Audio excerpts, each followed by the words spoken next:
Now, a message from the UN.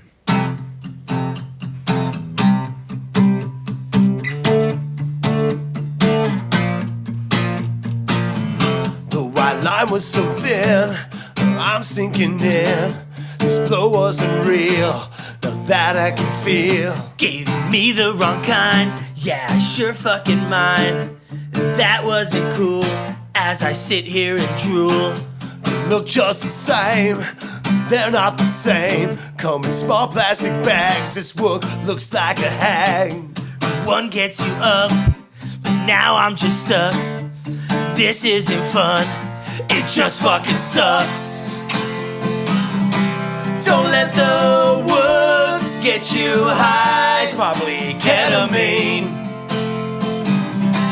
Before you snort that line, it could be ketamine.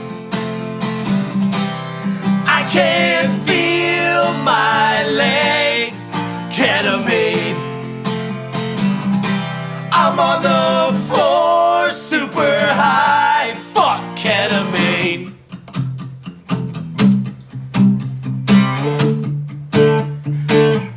Fuck ketamine. Don't do it, man. Fuck ketamine. All right, and we're back. Andee Frasco's World Saving Podcast. I'm Andee Frasco. How we feeling? How's our heads? How's our minds? Do we have that day fucking 5 tour depression? Not us, baby. We're sleeping. We're feeling good.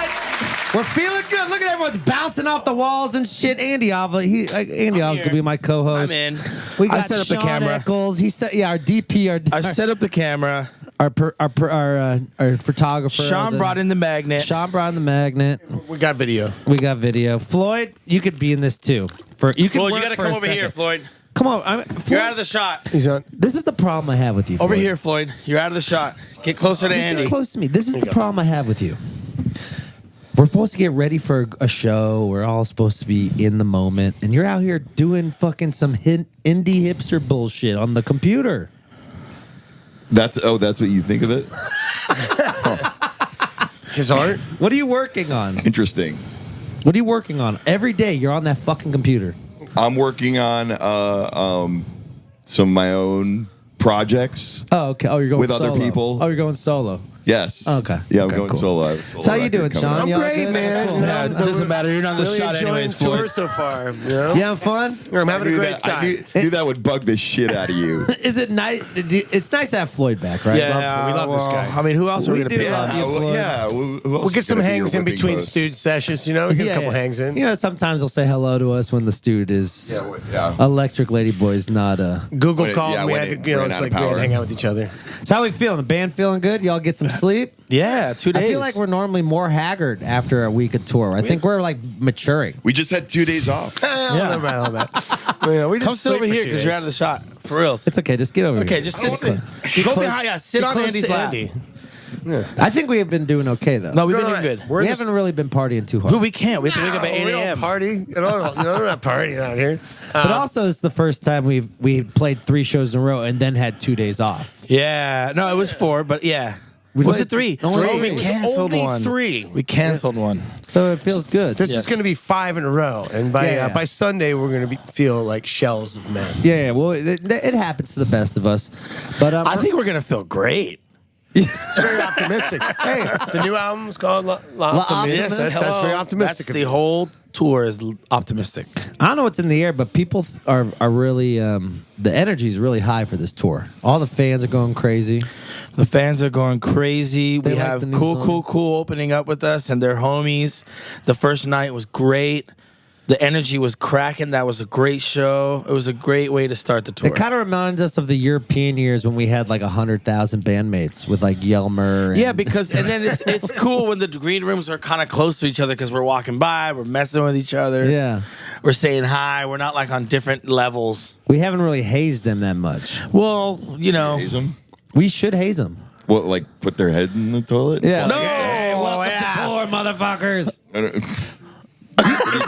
What do you think? No, like don't let him eat dinner with our dinner catering kind of shit. That's just being an asshole. Okay, but Like, that's hazing. That's headliner shit. Yeah, well, that's Just some hazing. headliners. No, you can't piss. Like right, Andy Frasco in the UM bathroom only on the bathroom. Have you ever hazed a band? It's slight hazing. When you're on tour with presidents, United States of America, did they ever haze you? No, they're nice people, and Oh. it's very different than this. Did you ever Very haze different. people with Speakeasy? I'm sure we did. Yeah, I'm almost positive. Well, we hazed. What did you do? I can't remember specifically. I mean, we definitely ordered, to sound men. It's happy birthday to the sound man. He loves warm well tequila, and you're sending the shit. That goes 50-50. The guy's either like, "Fuck you, motherfuckers," or he's like, "Haha, I got the joke." Or he gets really too drunk and he fucks up your sound. Well, then that's your fault. I feel like we hazed Floyd for about 4 years. I mean, I feel like we're still hazing him. yeah, did it stop? Do you like us? When I Be honest. Do you like us as people? grab the tissue box I got it here just for in me, case you want okay? to talk. Is that why this here? Do you like us as No, people? no. Do I like you as people? Yeah. Wow. Yeah, you're okay. Like you? No, all of us. Like, do you have to take a deep breath before you go on tour with us? I mean, like kind of like Like a a fuck, here it collective. comes the meat grinder. No, No? no. Okay. I try and I don't know. That's just in the morning. Try not to. Yeah, it's usually in the morning, and I'm like pacing fuck around am a I parking doing lot out somewhere. That's where I'm like taking. The a other deep day, breath. Floyd, we went to Home Depot, and Floyd just laid down next to the van in the sunshine in the parking lot. I feel like I don't get Defeated, enough don't you? sunlight sometimes. that's what it is. I think it's your anxiety. That's what you do. You go straight for the sun. I just cook out there. You just cook out for a while. You feel you hurt yourself with the sun, and then you feel better. I do got to admit, though, this tour schedule is way better than the last one. What, last the Colorado fall, thing? Yeah, the last fall we did last year where we did 30 shows in like 44 days. Well, couple. This is like It's a little lighter. Where we were It's a little lighter. 14 Oh, last year's. Last year's was Yeah, the that was fall pretty tour was epic. insane. Or what about that one at the beginning of the summer where we Oh, Colorado, 14 No, we shows in started at one 16 place days. and then we drove like 7 hours and we drove back to play Oh, like the an hour summer away tour from. was fucking Yeah, horrible. when we went as far away from Telluride as we could, and then we drove back to Telluride. Yeah, the problem with these fucking radius clauses is you can't play in these cities. So, like, our agent, we've already played everywhere this year, and we had to hold some dates because we're playing here, all these shows in the fall. So he's like, put us in, like, wherever he can. So shout out to John Bon. Shout out Jovi. to John Bon, dude. Hey, he knows breaking up the band. He does You it. almost broke up the band that tour. He does it because he knows we can handle it. Yeah, I mean, No, there's that. but no, remember the Hamptons? That was the crackdown. That was the breakdown. that was it. We That were just was it. tired. We're tired. We There played a lot. It was like 14 shows in 16 days, or Yeah. I don't know what it Oh was. yeah, It was like a war. that was the one. That was the it. war. That was the one where we were crisscrossing a lot. I remember after the show at the Hamptons, I was smoking a cigarette. I'm like, God, this band is going to break up tonight. We're screaming at each other. We're throwing shit. We worked it out. You know how we did that? Just cracked a couple beers, ate a couple hot dogs. Went to everything- Burger King. That's right. It was Burger King. Shout out to Burger King. We all got put on Burger King crap. We're kings again, guys. Tagged it. We all got long chickens. Yeah, on yeah. crowns and tagged Burger King. Keeping bands together. Burger King. Vibes were up. I was talking with Bahamas. He was not digging the tour life. Maybe he needs to go tour the Bahamas. He's Take his shirt off. he's a hot guy. Remember when we used to play Bahamas in the there car? was there's a whole summer where that song was constantly played. You could tell if I'm sad driving when Lost in the Light comes on. Oh yeah, he's just staring out the window. Being free and being on my own. Driving, just everybody else is asleep. And we don't know what he's sad about because he never had a girlfriend till recently. Yeah. He's sad about your just the tour schedules. Is fucking Maybe they're out of that style of Nike. Yeah, I really wanted those Nikes. yeah. Sold out. The Lakers lost. listening to He's just love like songs. fucking crying. What sad music do you listen to? The Bahamas. That's sad music. That Well, can be. he writes some sad Man, ass he got a songs, good man. one. He's got some good ass. I know. sad Yeah, songs. I definitely dig them. Yeah. some sad I stuff. wonder what your version what- of sad. Yeah, what type of music you Music. playing with your side projects, Floyd? What side No, project well, I'm like music are you mixing and stuff for people, and and it's I like, gotta admit, he it's all does kinds of stuff. for how different. many IPAs this man drinks, he gets work done. He has a I get parent-teacher paid conference in at 8 a.m. Yeah. in the morning after tonight. You have a parent-teacher Yeah. conference? Yeah, 8 a.m. Tomorrow? Yeah. Oh, no. So what's going to happen? Oh, we're going to get him What's real gonna happen is drunk tonight. about 7 a.m. I'm going to crack a beer for him. Like, look, man, we get you ready for this time. Oh. Because We we'll are be up. 2 days. Yeah. We have slept for 48 hours, so yeah. we're going to be up till 6 a.m. for sure. Oh, yeah. Especially the Zen Bar. We're at the Zen Bar. Yeah, it's an hour away from here, so we got to drive there. Oh, great. And then when we get there, we're like, yeah, this place is cool, summer camp. I love it. It When is, Floyd's going to go make a fire. Yep. It's And good. somewhere when he's getting the last log on the fire, his phone's going to ring. It's going to be that Zoom meeting. How's Bo doing? I haven't checked up on him. Oh, Bo's, he's doing all right. Is he He stressed has out? his own production office today at this venue, so he's away from us, so I think he's doing Yeah, great. actually, I always wonder if he's it's like a Bo green room. Yeah, it's a Bo like- Green room. yeah. I wonder if he's like pretending like he's working, but he's actually just watching porn. You know Or what? just I think of beat that his all the meat. time. But I don't Yeah, think he totally. Or he's just like playing a video game on his laptop, sitting in the front, like, what is he playing? Call of Duty? I don't know. Yeah. What did tour managers really? He's do fucking during working the his He's season? ass off. emailing people. Yeah, yeah. He wishes he was playing Call of I Duty, know. but Bo Yeah, it's not like Belinsky is really working. Like we walk in and he's like, "Oh wait, hold on. Oh, Yeah, hey, like, guys." No, he's always You working. know, it's like you look. have you got seen? something Have you out. seen the It's a- picture on his phone? Are they about to start? I Dude, think they cool, just cool, cool. started. Just hit the stage, y'all. Cool. Just hit the stage, you guys. I If love you can it. hear it. The picture on his phone is himself in the mirror with a shirt off, and we're like, "What the hell?" Yeah, what was that? It's a motivation because he For- thinks he's fat. He thinks he's fat, but he's buff. We need He's to get buff. him out of that vibe. Bo's buff. Okay, Cool's on. They did. We're gonna have a great show. We got Bahamas. We got Afie from Bahamas on the show. Do you want to say the pitch for Bahamas? You've listened to Bahamas. Bahamas. He sounds like he's this solo guy. What's his name? Alfie. Alfie. I mean, I What a remember great name. Lost in the Light. And what's the I've got Hockey teeth. all the time in the world. That song is fucking sick. It's like he produces everything by himself. It sounds like he plays on all the instruments or something. Yeah, yeah. Or if he doesn't, but I don't know if he does. But I fucking love his voice. Is huge. He's a ripping guitar player. The couple songs I've heard and loosely heard some albums. He's a bad motherfucker. I like it a lot. Very cool voice. Very it. cool voice. All right, guys, enjoy Alfie. I'll do the promo plugs and do the intro when Cool's off stage. But we love you. We got tour dates. We have what do we play? What's next week? We have Richmond on Thursday. We have Richmond on Wednesday. Thursday we have Philly. Philadelphia, Brooklyn Bowl. Friday, Saturday. 2 nights, Brooklyn. We're definitely not sleeping for those 48 Well, hours. listen. Let's go. New York, Let's go. baby. New York! All right. Enjoy Bahamas, and we're going to go get ready for this show. All right. Don't fuck up, Floyd. Hey guys, I totally spaced out and forgot to talk about our sponsors during my little opening segment. Volume.com. If you want to watch any live stream, they have great live streams on there. Or if you want to stockpile your, watch our podcast. You want to go on a binge, maybe a Sunday binge, go listen to all the podcasts for this season, head to volume.com. And if you're a creator, head to volume.com/creator and get yourself on volume.com. Guys, You can I'm make telling money you, on there, by the way. You can make money. They got those. I can't remember what the money. There's like a thing on there. It's called. You can tip people. It's kind of and like stuff. Twitch.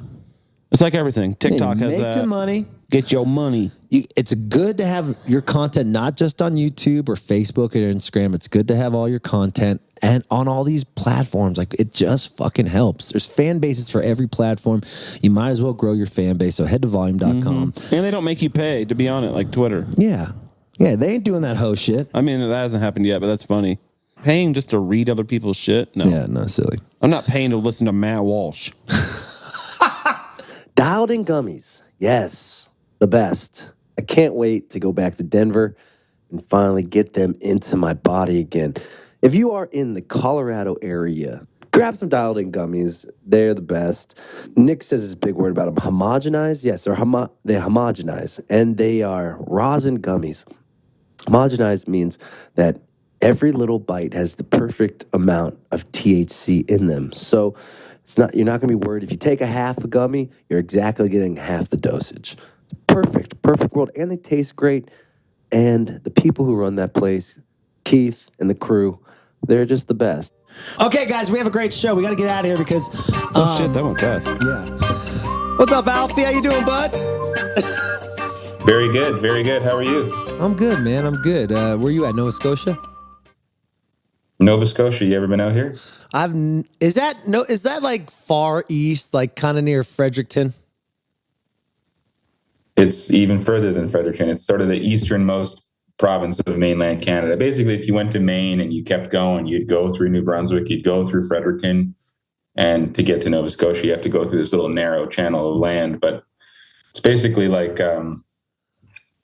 it's almost an island. It's just the whole thing's just surrounded by water, and it's a couple hour flight to London, England. It's easier for me to get to London, England, than it is to get to LA or New York or Nashville or anywhere. I should be touring over there more, frankly. Yeah, we gotta get your ass out there to London, bud. It'd probably be cheaper. Yeah.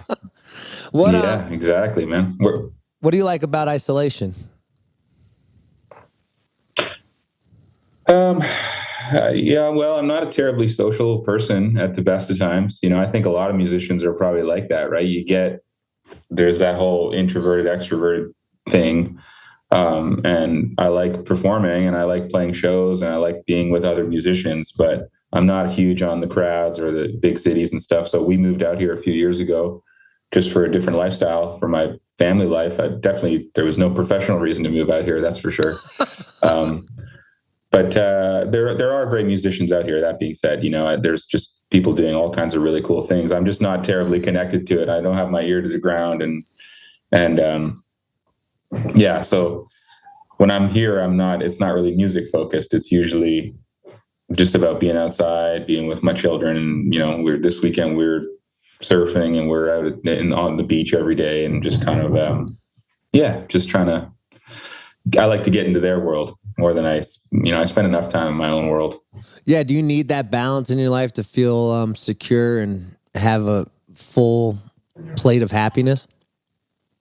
I mean, I think so. I wish I could say I had the whole thing figured out. If someone else has, please let me know what the solution is.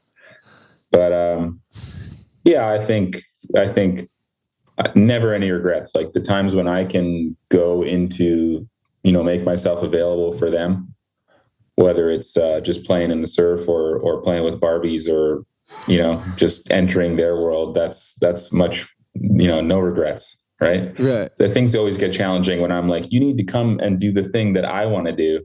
Right. That's usually when it's challenging. Right. Right. Exactly. And do you feel like you have to do that, or can you have two separate lives, or do you travel so much that you feel like you need your family there?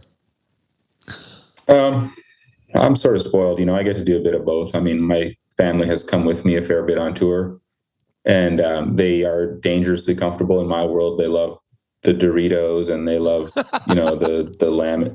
laminates and all that stuff. And right.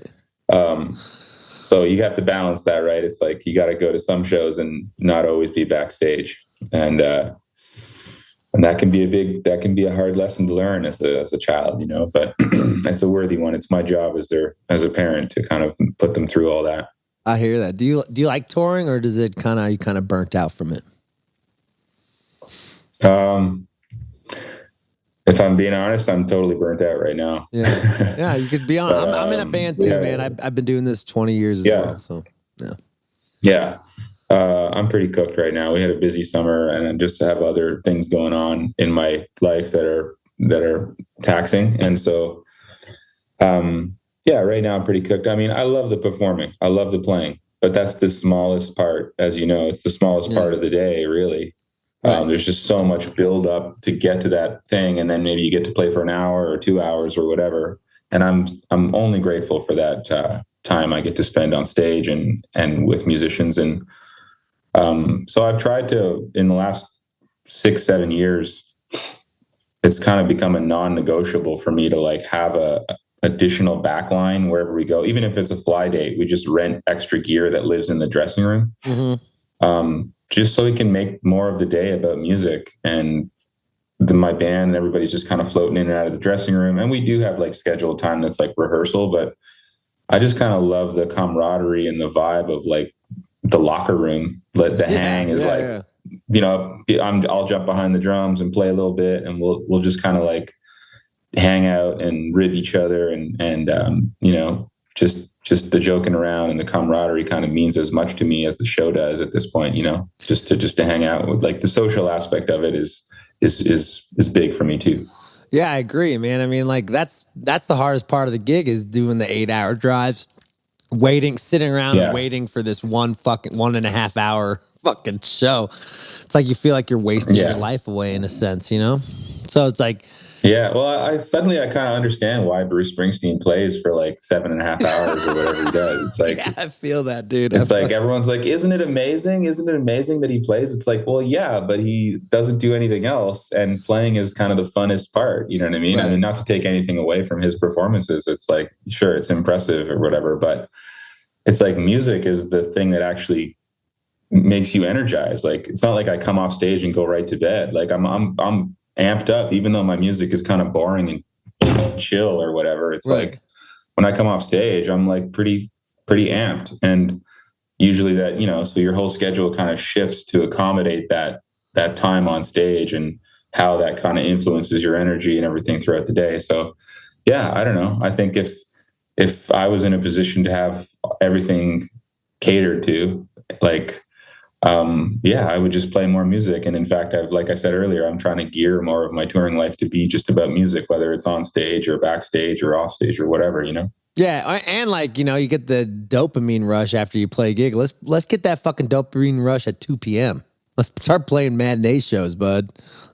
Dude, I'm doing it. I'm doing that on this tour. We're doing matinee I love it. I mean, I'm doing on Saturdays and Sundays, we're doing matinees, and if you buy a ticket, you get, you know, you get, basically it's a buy one, get one free. Kids under 12 are free and seniors are free. And we're just trying to like, take advantage of that time, man. We're there, we're set up, we're ready to go. Like, instead of just doing an hour-long sound check, let's just do another show at 4 o'clock and go. No opening act. Like, just show up at 3:45.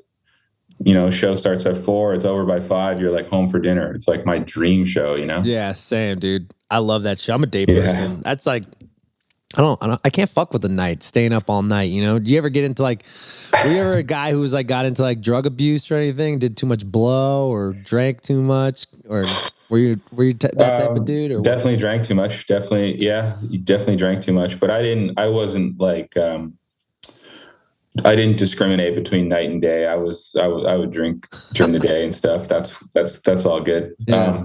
But I certainly feel better. I don't do that too much anymore. But no, the drug thing, other than like, you know, I'm loving this whole, like, whatever's going on with the CBD and like fucking gummies and stuff now. 'Cause it's like, you can get the chillest. Yeah. You can get things that are so like, I don't even know if I feel anything. I think I feel something. And it's like, that's the level of high that I kind of look for these days. Right. And it's amazing that there's all these products now and shit you can order through the mail and stuff. It's crazy. But no, my brother is a drug addict, a recovering addict. And, you know, there's other people in my life that kind of have gone through that. And there's no part of me there. I mean, I have a lot of empathy and understanding for people in that position, but for me, it's like, I'm just not drawn to it at all. It really, like, as you know, it takes over your life. Doesn't matter if you're a musician or a fucking banker or whatever. It's like, you know, it makes the party better, but it's only because you're robbing joy from the future. Yeah. You're just robbing joy from the next day, right? It's like you wake up with a hangover and you're like, oh, are you thinking to yourself, that was worth it? I had fun last night. Whatever. It's like very rarely. Never, almost never. You know what I mean? What about unless it's like your wedding night or something? I don't know. Exactly. What was making you drink earlier in your life? I think I maybe am someone who has like a natural. I like it. Yeah. I love it. You know what I mean? Like, I go on a fishing trip and someone busts out a bottle of bourbon, and the next thing you know, that bottle's gone. There's a second bottle, and then, or you're at a nice, you're at a nice restaurant and you're drinking wine, and you start to justify all this stuff by drinking nicer wine. And then, you know, maybe like, I'm not sure, maybe 6-7 years ago, I'd started to have a little bit of success, and, you know, I'd gone from feeling like I was just like nonstop paddling, just trying to like stay afloat, to suddenly some of my back catalog and songs and stuff were doing a little bit of work for me, and they started to come from behind and lift me up a little bit. And I started thinking, wow, like, things are going good. And right when I should have just like stayed on the path of being focused on work, I kind of allowed myself to just reward myself. I'm like, oh, you worked hard, buddy. Like, you deserve it. And you just start like, you start drinking wine, and then you buy like, instead of buying like a $12 bottle of wine, you buy like a $30 bottle of wine, and you sort of like, oh, you just, or you're like, you make it about some rare bottle of bourbon that you can only get at the Louisville airport or something like that. And you know what I mean? It's like, we all go through this process, or I shouldn't say all of us, but most people who drink go through some sort of rationalization process. And it usually starts with like, oh, well, I can have one drink. I can have one and I'll be fine tomorrow. And then, I can have two. I'll have two drinks. I'll stay up for one more. And then, oh, geez, I can drink 6-pack. I can drink 2 bottles of wine. Like, it's just this creeping thing that happens over time. And then the next thing you know, it's just like totally normal to be drinking 2 bottles of wine a night or whatever, you know? And again, for some people that works for them and they're able to carry it, like, good on you, no judgment. But for me, it was just like, it kind of took over, and I just was like a grumpier, shittier version of myself. Yeah, were you becoming an just asshole? Wasn't productive. Were you becoming an asshole or what? Kinda. Yeah.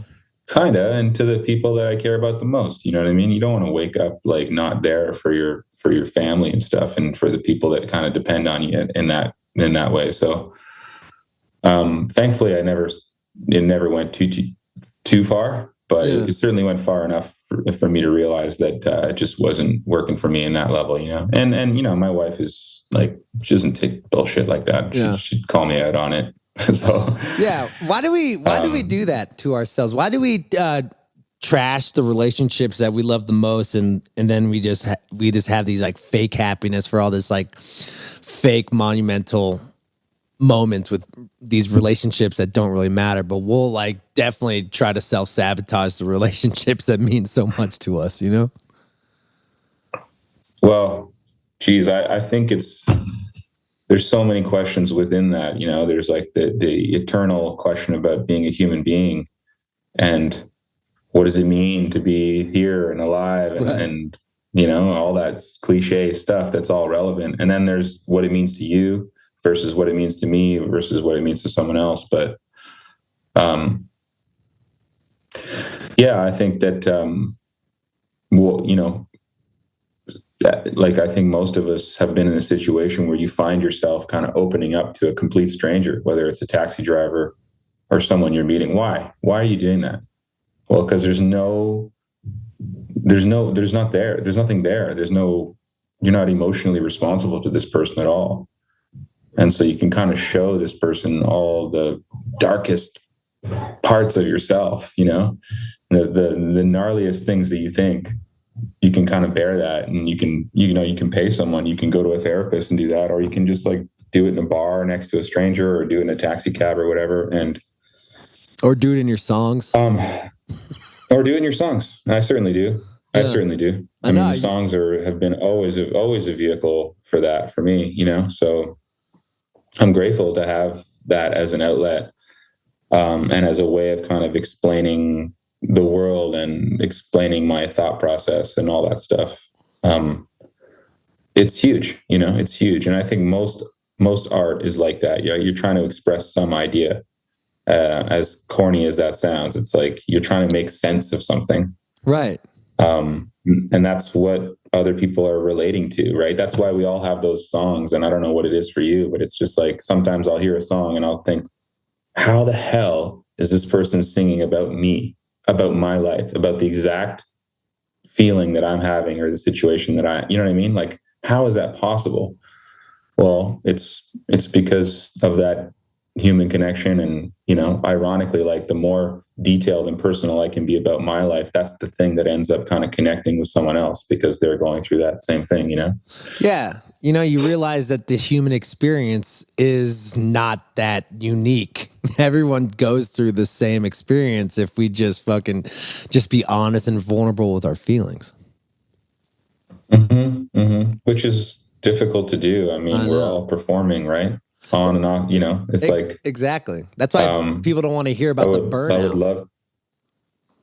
Yeah, well, frankly, I don't want to hear about it either, man. Like I'm kind of burnt out of being burnt out, you know. Yeah, no, I hear you, bro. I fucking hear you. Same. It's like you know, then there's part of me that's kind of like, well, hey man, that's just the road, that's the gig, you know, that's the choice. And I probably, if I'm being generous, I can probably think it doesn't matter if you're a firefighter or a banker or whatever, like after you've been doing something for a long time and you have some proclivity or you know, talent or skill that you've developed over time, it's really, the challenge becomes not taking it for granted. Right. And still finding ways to be excited about it and still finding ways to be curious and further developing your skills. And so, yeah, I think that, like I said, I think it probably, that's not exclusive to being a musician or an artist. I think that's just life. And that's why people have midlife crisis and buy a Porsche or whatever, right? Because they're at that crossroads and they're like, I can't figure out how to go in that direction. So I'm just going to go in this other thing that's really big. I'm going to have an affair, or I'm going to like build a golf simulator in my garage. And you know what I mean? It's like you just do these complete like left turns. And so I usually, like the last 3 or 4 albums, like I tend to gravitate towards musicians that are often 20, 30 years older than I am, because I find they have sort of like just this quiet confidence about them, and that really I benefit a lot from. Like, you know, there's no chord progression that I'm going to show them that they're going to be like, whoa, what's going on here? Right.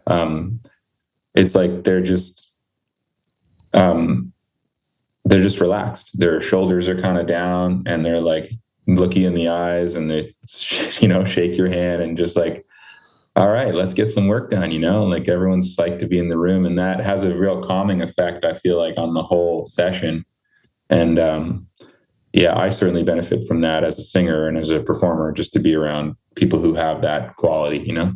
Totally. And like, you know, talking about like that idea of, you know, open vessel theory of when the songs come to you, has it been easier for you to just like get songs out later in your life versus when you're just paddling, trying to write a hit, instead of like putting your shoulders down and saying like, okay, I just like the confidence level inside yourself?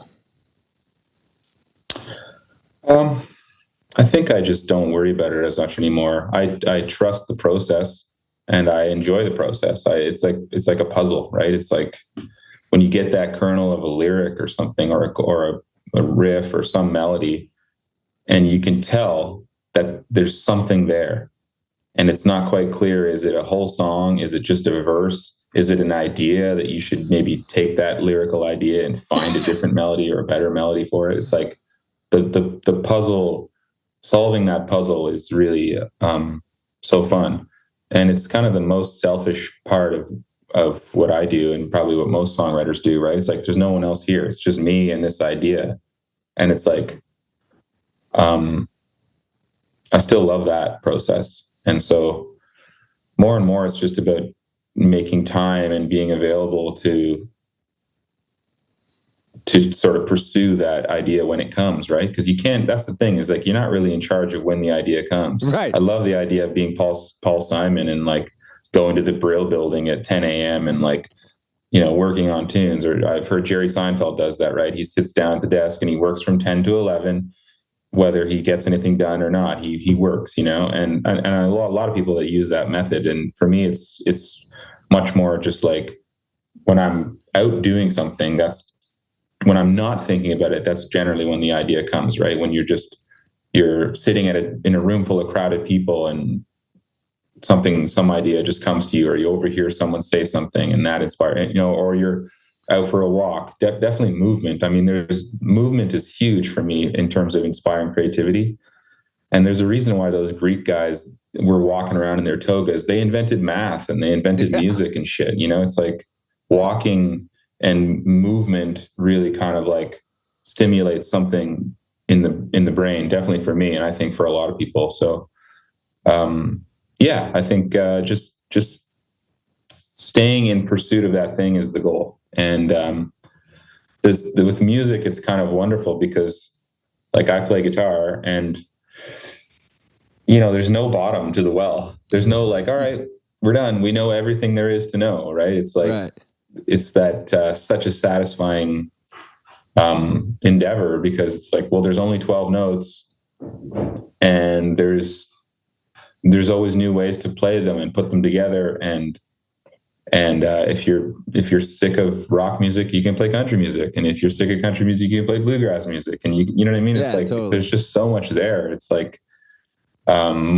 my record collection and most people's record collection, it's like, I mean, I guess there's some people who like only have metal records or whatever, but like, you know, I like all kinds of different stuff exactly for that purpose because it's all music, but it sort of takes you to all these different places. So when is the metal Bahamas record coming out, Alfie? Dude, man, I have this fantasy of doing that someday, You but like, fucking should, dude. It'd be so sick, dude.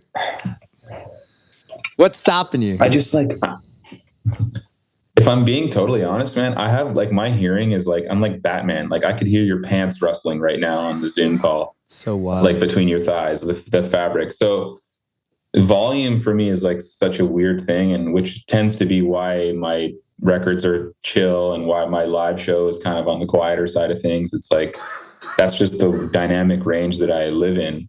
That being said, like a year ago, I did a tour with Dawes, and they were my band and I played in their band. And we just did this tour where we played each other's music, you know, for like 2.5 hours every night, just trading back and forth. They backed you up. And those guys like, yeah, they backed me up and then I would play in their band. Exactly. And it was super fun. And like, I wore earplugs for the entire tour because it was like, to me, it may as well have been like, you know, Megadeth. Like it was so loud. And nuts. The first couple shows, it kind of was adjusting to it. And then once I got into it, I was like, wow, this just has like another gear that I just didn't really access before. And so I kind of finished that tour being pretty inspired, you know, because I was like, wow, there's just all this music that lives in this dynamic range that I don't really touch. Like I barely touch it. Right. And these guys live in that world most of the time. And they might, every once in a while, they'll come down to where I'm at. And it's like this dynamic, like musical altitude or something like that, right? It's like, yeah, if you're able to kind of explore the whole spectrum, well, again, there's just more music there available to you, right? And when I think about it, like a lot of the guys that I like, especially when I was younger, you know, guys like Neil Young or something. Neil Young can crush it solo on an acoustic guitar, and then in the same show, like just dime the amp and like rock it with Crazy Horse, and it can just tear your head off. And I've actually been at those shows before, and it's like, it's just such a huge world as a spectator to just be like, wow, you know, we're going everywhere right now. Did you like hearing your songs? Did you like hearing your songs and that element, that louder rock feel? Or did you feel like I loved it? Yeah, I loved it. Fucking awesome. I loved it. It's awesome. I loved it. It was so cool. I'm trying to figure out how to do that with my band, my road band. And they're all great musicians, but yeah, they all kind of, you know, they went to jazz school and they kind of live in this like quieter world. Right. And so it's like, well, how do we kind of pop out of that every once in a while and just go for it? You know, what's that other gear that we can like kick in when we get to like the 6-7 minute of a tune, and you want that tune to keep going and growing energetically? It's like off in volume. You into jam bands? Just like in the last 45 minutes, man. Like I just discovered that band Goose. Yeah. I just discovered them like really recently. I heard one of their songs and I was like, this is a cool song. And then I sort of clicked on the next YouTube thing, and that was a cool song. And then I got one of their albums on my phone and I started listening to that. And so it's kind of been like a bit of a gateway drug to other jam bands. And I guess you could say more classic jam bands like The Dead and all that stuff. Yeah, so it's only recently that I'm kind of entering that world. Growing up, no doubt. Growing up in Canada, isn't it so hard to break a Canadian band in America? Like, Do you feel like that was part of the is. process of when you talk about you've been paddling for so long, like, and it finally hit? Like, it's got to be tough. It's huge. It's really huge. I don't know if it's any harder than breaking an American band in America. Yeah. But certainly, like when you think about Canada is roughly the population, or I should say California, the population in California is bigger than all of Canada. Yeah. So if you, Holy you know, shit. if you're a band that says, well, I'm only going to work in Canada, it's like, you're just saying, well, this is there's a ceiling to how much you can kind of do. Right. And there are some great Canadian bands that I'm sure you've never heard of that only tour in Canada. And to me, they might mean a lot and they're on the radio here and everything. But, you know, they'll play Satellite Lounge or they'll play the Mercury Lounge or something in New York. It's like, it doesn't really translate for whatever reason. So for me, yeah, it was pretty important to try and get down there to play. First, before I had a label or anything, I just wanted to play. Just wanted to play, you know, down there. And before I had my own music, I played as a side musician in other bands. And I got to tour all over the world and got to experience that. And that was sort of like, wow, like if I'm ever going to do my own thing, like I got to try and do it this way. Cause there's just more options when you do it that way. Yeah. And, so I really benefited from just having a lot of my formative years as a professional musician. It wasn't about my music. I was just like in someone else's band and they paid for the plane tickets and they paid for the hotel rooms and all that. And I got to have a lot of, you know, even though I was only making whatever, a little bit of money or something, I got to have all those experiences in my 20s and stuff when, like it felt like the pressure was on. Well, it was not that. It's more like I got to do things that were like, there was a lot of pressure, but it wasn't necessarily directly on me. Right. It was like, I was supporting someone else and trying to just make their thing the best it could be. And so, you know, getting to play SNL or the Grammys or something like that and experience that when it was more about someone else's project was, I think I benefited a lot from that, you know? Yeah, totally. And I heard in Canada they give grants to musicians. They do. What's the deal with that? That's fucking awesome. What? Just so you can like go and follow your dream, you know? It is awesome. And I've certainly benefited a little bit of that, especially in the early days when I was taking a band to America and you're like on an opening tour, maybe you're getting paid $500. Yeah. You know, it's challenging to figure out how are we going to like pay everybody and get them hotel rooms and everything. So it's nice when you have a little access to some grant money for that. But you know, it's like any sort of subsidy. I think there can be a lot of abuse too, right? There's a lot of bands who really have no business touring anymore. They're not selling any tickets and they're on their 7th or 8th or 9th album.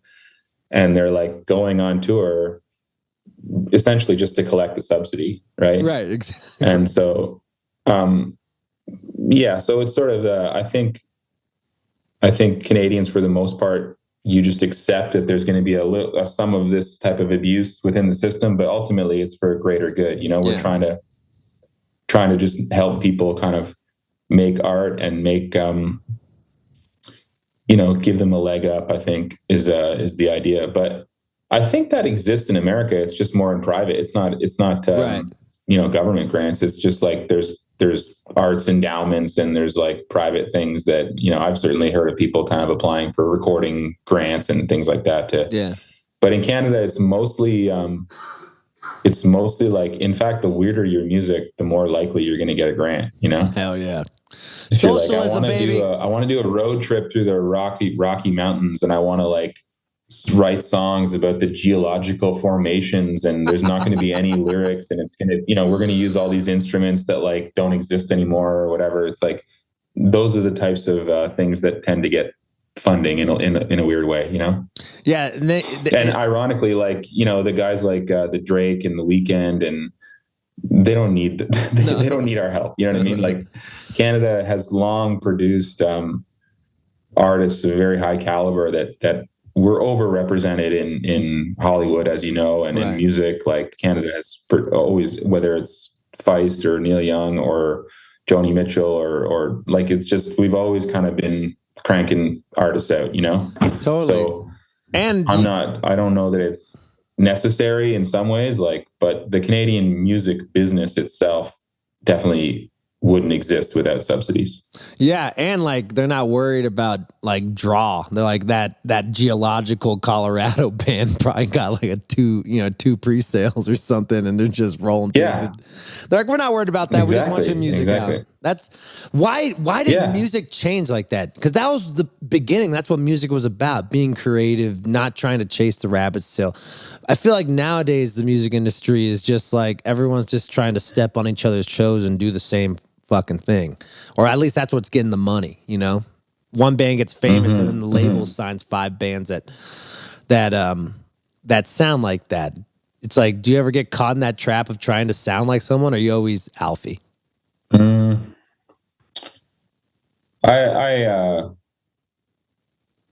don't know. I mean, I don't actively try to pursue like copying someone else, but I certainly have done that in the past. And in fact, when I stopped doing that, I feel like my own songs, suddenly my songwriting was more interesting. Right. It's just more authentic, quote unquote. And, it just feels better to sing. Like Lost in the Light, I can still sing that song 10 years later, 15 years later. And still like it? Because I still like it. You know what I mean? Like I still like singing it, and it still feels good. And that's because it's mine. It wasn't trying to like chase something else or chase a trend or whatever, So, I mean, I think the long answer is just like the music business. There is the potential to strike oil and like be a bazillionaire. And so as soon as you have an industry that has that potential, you're going to attract a lot of different types of people. Right. And not all those people will all be coming with different motivations and different intentions. And when we left Toronto, we considered Los Angeles and we considered some different places. And ultimately I ended up moving to a place that made it more difficult for me to tour. And and that it was, it was an active decision, right? Like I on one hand, it would be the best thing to be in Nashville or in LA in terms of my career. I would love to be there and touring with the Dawes guys and just hearing about their lifestyle and saying, hey, like on a Tuesday night, you get a phone call and there's like this rad thing happening in like a warehouse space in Echo Park. And, it's just all like the coolest musicians and there's just some rad thing that's happening. And you only really can be a part of that if you're there. There's no like booking a flight and flying in for that. Right. Right. And so when you hear about that sort of stuff, I always feel like, damn, that sounds rad. Like that would be rad. But, I just don't think I'm trying to figure out a way to work less. Yeah. I'm going to clap to that, Alfie. Let's go. You've done your shit, bro. You paddled. It's time to enjoy it, bro. That's what I was going to say. Like, like during the pandemic, you did that, like, that show from your house or studio show. You must have loved that, because it's like you didn't have to tour. Like, tell me a little bit about that, how it got started, and like, I mean, that sounds like the dream, bro. It was the dream.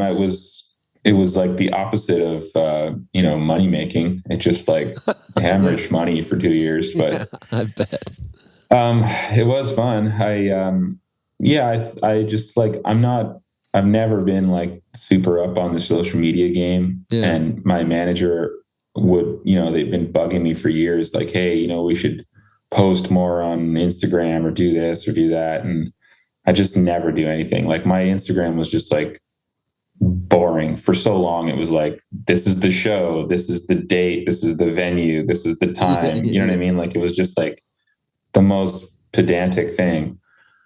And then when we were all kind of locked up, like it really forced me to say, well, geez, this is the only way for me to connect with people. How am I going to do that? And I had watched a few of the live streams like early in the lockdown, and it was like Neil Young and like other artists that I loved. And it was like within 45 seconds, I was so bored. Yeah. I was like, I can't believe I'm like, whatever Neil Young's doing is just not translating through the Zoom or whatever, right? It's like musically, it's really hard to kind of connect that way for me. And I just thought, I'm not going to do that. So then it was like, well, what else could we do? And I started working with this guy here, Jason, who's an amazing filmmaker. And he, you know, there wasn't much going on in the movie business either. So he was suddenly available and had the skills and the tools and everything. And really just like him and I worked together 2-3 days a week, just making stuff and making videos. And some of them were humorous and other stuff was musical and other stuff was like, just like fitness related stuff. It was a little bit of a reality TV show that we had going on there for a couple of years, but it was fun. And I realized that like, if I don't have to do the posting and I don't have to interact with anybody, it's like, I just get the fun of making stuff. Yeah. Like the same thing as creating. And suddenly, yeah, it just becomes another vehicle for making art. And so once I made that mental shift and realized that, wow, this is just a great vehicle for me to express more ideas. Suddenly it was like, I don't know, it was really exciting and a whole new thing. Right. So yeah, it was a lot of fun and got to sort of like dip my toe into acting a little bit, which is, did you like it? Interesting. And I mean, I sort of just have like one mode, which is kind of just like, you know, goofy, you know, dad who proclaims to know everything about like generators and garden hoses and stuff. Like that seems to be my just like Jason Bateman style Arrested Development mode or whatever. I don't know. But that's dope, man. But yeah, I mean, playing music is more fun. Yeah. I'm grateful that, you know, things are opened up again and we can tour and stuff. It's that comes more naturally and that then to me than, you know, being filmed. Yeah. And that's why I want to get back to like Sad Hunk. I fucking love that record, bud. Great record. What was going on in your head during Half Your Love? That song is fucking sad as fuck, bro.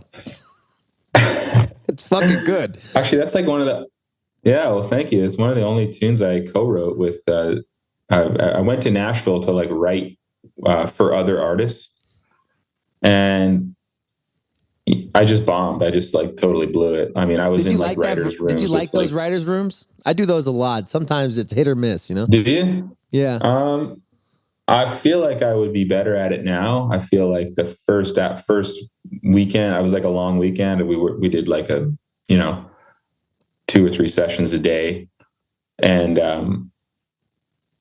I just didn't really get it. I didn't really understand that it's kind of a volume proposition, right? There's no bad ideas. Like you're just kind of like throwing stuff out, trying to make a connection, you know? And what I realized, like the thing that I thought was like too cheesy or not even worth saying was often the thing that like someone else would kind of, wow, that's amazing. And that'll lead them on a whole road. We might not even use that lyric that I came up with, but it might be the thing that ends up inspiring the actual thing, you know? So I feel like I would do better at it now if I had another chance at it. But anyway, I was there to write for other people. And then I was in a room with this guy, D. White and Dan McLaughlin. And we started working on this idea. And by the end of the couple hours, we had the song. And I was like, I like this song. I don't want to give this song to anyone else. Like, I want to sing this song, you know, this song's about me, you know? Yeah, exactly. This is my song. Yeah. I felt very like possessive and I felt this ownership over it. So I don't know. I think it would be kind of hard. Like if I actually wrote a song that I felt that way about, it would be hard to just give it to someone else, you know? Yeah, I was talking to Brent Cobb about that yesterday. Brent Cobb's wrote songs for fucking, you know, every country star and Miranda Lambert. Like, how do you like not like if you wrote a great song that's so vulnerable to yourself, how do you not just fucking keep that for yourself and not just give it to someone else to sing it, you know? Well, wild. I think it's a different skill set, you know? Yeah. I think most of the guys who are the top writers, you never even heard of them. Right. And they're like crazy successful and they just have this whole other career. And again, I think it's probably like any business. It's like there's the skill portion and then there's the hang portion, right? It's like if you're someone that like people just love being around, that'll get you pretty far in life. Yeah. In the music business or any other business, you know, it's like you'd have to be like pretty consistently like producing #1 hits to just be an asshole. It's like most of the people who have been in that game for a long time, it's like they're just good people. And like, fuck this they're guy. like, hey, we're working on a song. Like, let's get so and so because he's an awesome hang. Like, that's just a great person to be around. Like, that's my experience anyway. So, are you an awesome hang? Yeah, I think. I don't think it's for me to say. That's kind of like asking me to like give myself my own nickname. You know what I mean? It's like someone else has to give you a nickname. When I was young, I was like super into skateboarding and stuff, and I always thought like Shorty would be a cool nickname. Yeah, because like some skaters that I liked kind of had that nickname, and I was like, just like, how do I get people to call me Shorty? It's like, no, it's never gonna happen. You know, my name's fucking weird as it is, and it's wild. And there's no nicknames. You know, I hear that. Let's talk about boot cut for a second. Sure. What was the process like? How'd you feel? Were you were you burnt out during this state of mind, or were you feeling good coming into the record? How were you feeling? I was feeling good. I like during the lockdowns, I had recorded remotely as part of this video series that we did. We worked with musicians. That's how I met the Dawes guys. We did a session with them in LA, and I was here in Nova Scotia, and we kind of played together and then stitched it together. And then I did one in Nashville and you know, other places, and I just really enjoyed that. So anyway, the one I did in Nashville with these old timers, the whole thing was just so relaxed, and they just played so great and really just understood. And in fact, I realized after, it's like, that's the way those guys have been cutting records forever, is just off the charts. Right? Like, that's literally how they do it, is one, you know, they do the Nashville number system and they make a chart, and we play the song once or twice, and that was it. That was the whole thing. And so as soon as we did that session, I was like, wow, that was really cool. Like, if I went down there and recorded with them, like, I feel like that would really just be something special. And so I started to write songs with that in mind, and just started to pick other songs that I had already written that might fit well with that type of band. And so I don't know that I ever said to my manager or anybody, like, I want to make a country record per se. But, you know, I suppose I should have known better, like going down to Nashville and having pedal steel and, you know, just, it was pretty hard not to go in that direction, you know, but, you know, I think a lot of artists do that either knowingly or unknowingly. You know, Neil Young and Bob Dylan and Ray Charles, and so many people have just gone to Nashville to work there because it's an amazing place to work. The caliber of musicians is incredible. The studios are all there. Like, all the infrastructure for making cool stuff is there.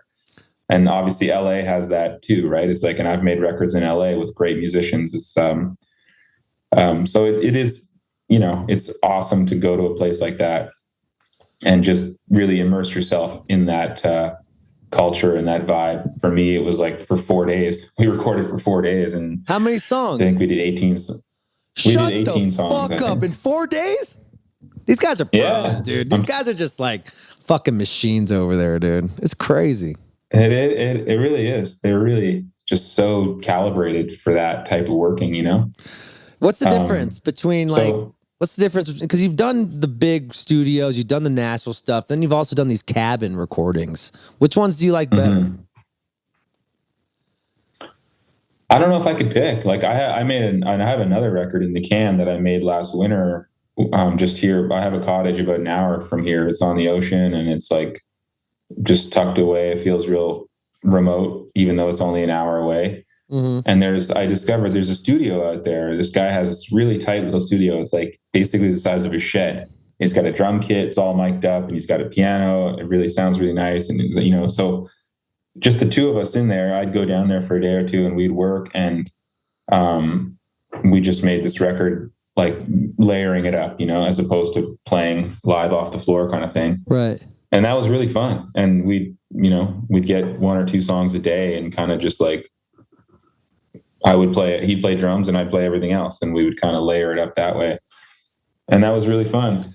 And it's also, you know, it's close to your home. You got that cottage there. It must have been nice to not like feel like you're a visitor in these towns. Like, you could just like feel like you're at home, right? Yeah, exactly. When it's all, I mean, you've been doing this forever, and it's like I get burnt out too. We all get burnt out. With understanding when we're burnt out is, we are in control of our destiny. Even with all the other people we have on our payroll and the managers and stuff, just don't forget that, Alfie. You are in fucking control. You are the fucking man, Alfie. You're the fucking song king. You're the fucking man, bro. So when it's all said and done, what do you want to be remembered by? I mean, as cheesy as it sounds, I think professionally, certainly the songs, Half Your Love, Lost in the Light, like songs like that. I am immensely proud of those songs, and the fact that they kind of work their way into people's lives means a lot to me. It does. And in fact, it means the longer that it goes on and the fact that that's still happening, it touches me even that more deeply. It sounds so cheesy to say that, but Lost in the Light, it's not really like that song isn't relevant to me in the same way that when I wrote it, right? In fact, it has nothing to do with my life anymore. Right. So how is it that I'm still able to sing that song? Is because the songs are these living, breathing things, and they kind of evolve the same way we all do. And I'm not the same person I was then, and the song isn't the same thing it was then. But that being said, like I run into people and they're like, "Oh, I use that song for my wedding song, or I use that same song my dad's funeral or something." You know what I mean? And to me, I'm like, that's insane. The song has a life of its own, and it's flattering and it's sort of humbling, when something that you've made kind of goes out into the world and takes on a life of its own. Right. So certainly as a professional, I kind of like, that's the thing I'm most proud of is the songs and the records. And, I mean, I heard this cool interview with Paul McCartney. I think he was talking to Mark Maron. This was several years ago. And Mark Maron was obviously like really psyched to be talking to right. one of the Beatles. He's talking to Paul McCartney, and he's like, can barely contain his enthusiasm. And he's like, wow, like, how does it feel? Like your songs have been so relevant, like for 70 years or whatever. Like they're just, they've been part of culture in such an immense way. And Paul's answer was basically like, I mean, we had no idea. We were just making music, right? It's like, I didn't know that people were going to care about my music when it came out, or a year later, or 5 years later, or 10 years later, or 20, or 40 years later. Right. You know what I mean? It's like, that's sort of the ultimate version. It's like, in a way, basically what he was saying is like, you just become, on one hand, you become removed from the song as much as you wrote it and it's your song. It's like the song just grows and just becomes so much bigger than you could ever be, right? Right. The song Yesterday is so much bigger than Paul McCartney. Yeah. Right? Paul McCartney was in the Beatles, but that song has just gone on to have a life that's infinitely bigger than him as a person. And the cool part about that interview too was just like, Mark Maron was asking him like, this new album that you're promoting, like, is this like the best work you've ever done? Is this the best songs? And Paul was just like, that's really hard, Mark, because as you know, I was in the Beatles. Fucking nuts. And so, he just sort of has this self-awareness that like, that was insane. I was part of something that was just like a once in a lifetime freak thing that like Rick Rubin thinks was like designed by God. And, other people have written volumes of tomes of encyclopedic information about what, the thread count on the lab coat that the technician was wearing when they recorded Sgt. Pepper's.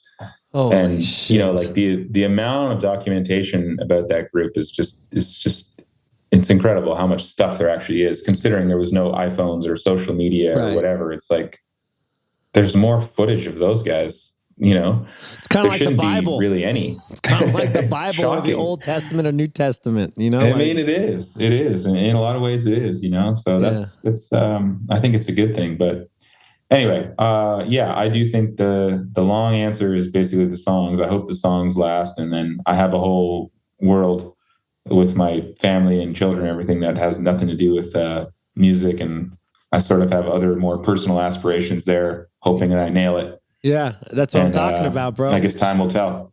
Well, it's kind of the same parallel as fatherhood. You don't really realize how big of a powerful thing it is when, to your kids. And then when you're gone, the memories of you are how they grow into being adults. It's fucking wild. It's like the same thing as music, I think. We'll see. My father wasn't around when I was a kid. So everything I'm doing as a parent is sort of like without any sort of firsthand experience. I'm sort of learning a lot of this stuff as I go. And, well, maybe that's why you're such a good father. Well, yeah, I hope so. Again, it's not for me to say, you know what I mean? Like it's something that they'll let me know. Yeah. In how it works out for them, Yeah. Well, but it's worked for millennia. It's got us to this point. So I just gotta move it that much, move the ball that much further down the road. We'll keep paddling through fatherhood, buddy. You're killing it. Cheers, man. I appreciate it. Thank you very much. Nice to meet you, Alfie. Nice Have a great day, you. buddy. Cheers. Cheers. You too. Bye-bye. That was cool.